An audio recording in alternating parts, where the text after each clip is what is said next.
Hello again!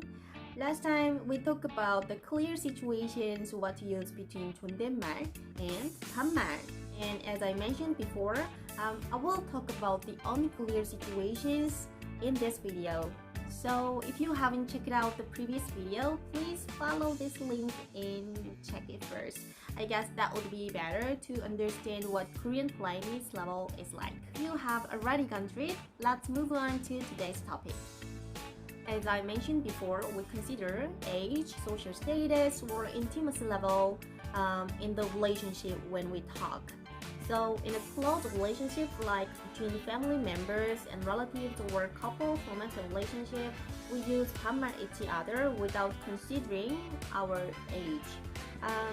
So I use 반말 to my parents, I used to use to my dating partners, and I used to my husband. But it could depend on the environment of the family. So if it's more conservative, there is a higher possibility to use 존댓말 to their parents.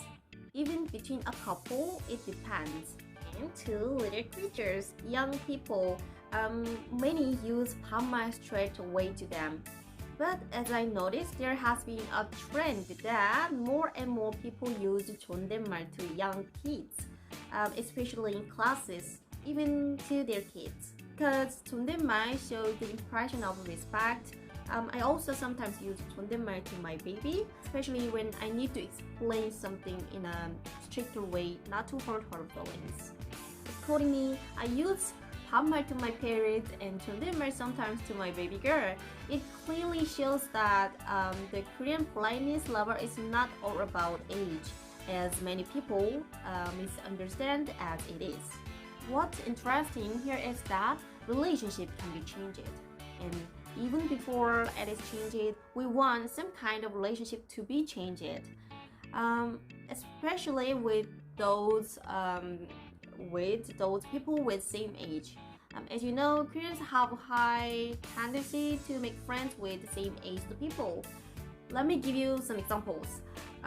In a blind date, or when we meet friend, we might have a feeling that we could share more personal issues and to have a closer relationship with the other. Then one of you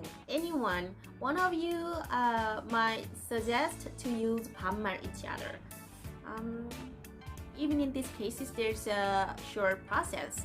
It's usually after checking each other's age, and then one of them make a suggestion to use 반말 from the moment on. And here goes the specific expressions you can use by the situation. Number one, if you are the older one and you want to use 반말 to the other, you can say it like 말 놓아도 될까요? 말 놓아도 될까요? 말 편하게 해도 될까요? It's like 말 놓아도 될까요? 말 편하게 해도 될까요? Here, 놓다 literally means to lower the speaking form, and 편하게 하다 means to say something in a more comfortable way. And some people ask this already using 반말 like 말 놓아도 될까? 말 놓아도 될까? 말 편하게 해도 될까? 말 놓아도 되지? 말 편하게 해도 되지? Because honestly there is almost no one to refuse this. Between the same age, just imagine they're the same age difference. Sometimes, or even sometimes with a younger person, if you want to use 반말 each other, we might ask like, shall we use 반말 or let's use 반말, which are 말 놓을까? 말 편하게 할까? Or just 말 놓자. Or add the subject we, which is 우리 in front of them. So it's like 우리 말 놓을까? 우리 말 편하게 할까? Lastly, if you are the younger one, want the other to use 반말 to you, you might say 말 놓으세요. 말 놓으세요. Or 말 편하게 하세요. 말 편하게 하세요. So guys, if you feel like to use 반말 to me, that's fine. 말 편하게 하세요. 말 놓으세요. That's about when and to who use 반말 and 존댓말. So I tried to cover as many cases as possible, but if you have still more questions about this subject, this topic, please let me know through the comment.